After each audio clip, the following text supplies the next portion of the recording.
So, why am I shooting such a boring video about leaves?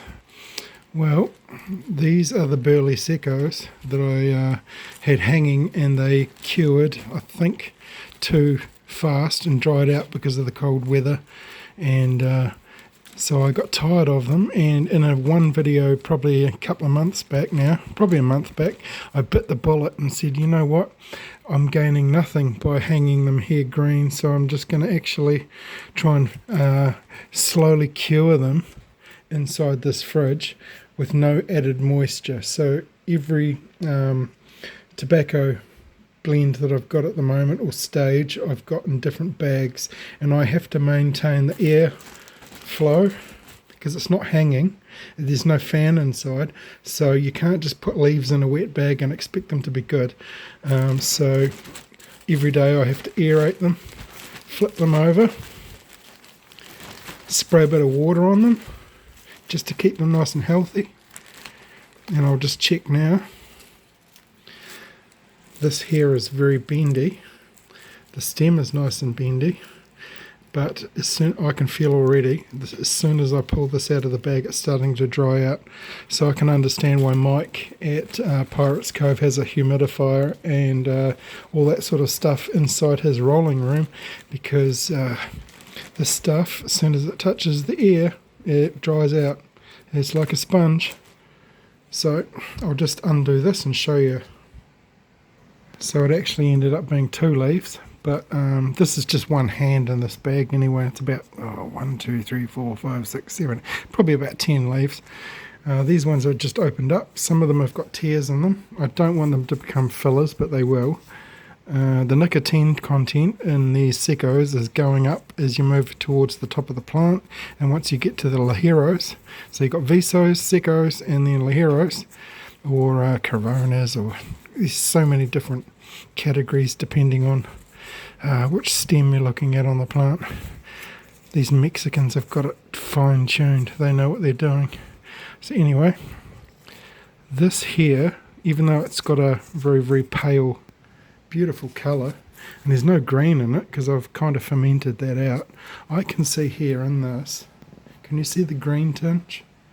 Well, this is brown and beautiful, and there's no tears in it, but okay, so it's getting to that brown stage that you really want to smell, but it's still got the, it's such a hard smell to describe. It's just saying I'm too green, I was forced into this, and I need oxygen. So, because they're drying out, I might actually, over the next couple of days, dry them out completely and give them a hell of a lot of oxygen inside this bag, and it's going to make them so fragile that if I touch them in the wrong way, they're just going to snap.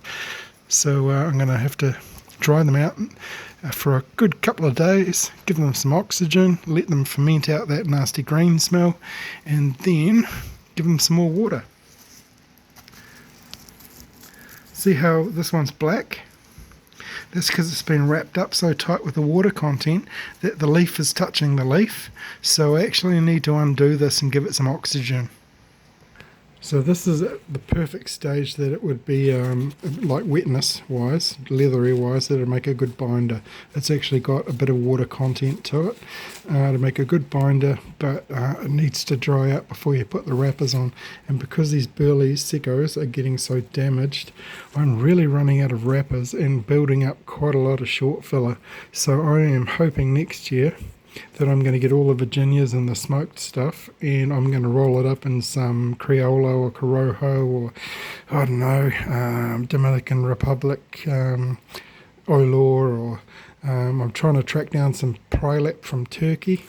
Prilep is a breed that's got a lot of aroma, and they use it in those hookahs.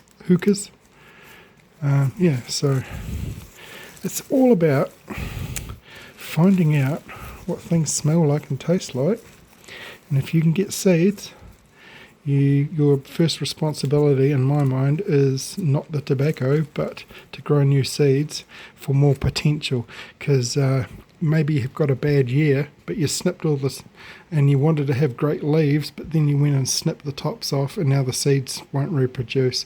So you need to decide beforehand, what's your goal this year? Is it to make tobacco, or is it to preserve the genetic line? And in my case this year, it's to preserve the genetic line so that I can give seeds to other people in New Zealand, because that is 100% and completely legal.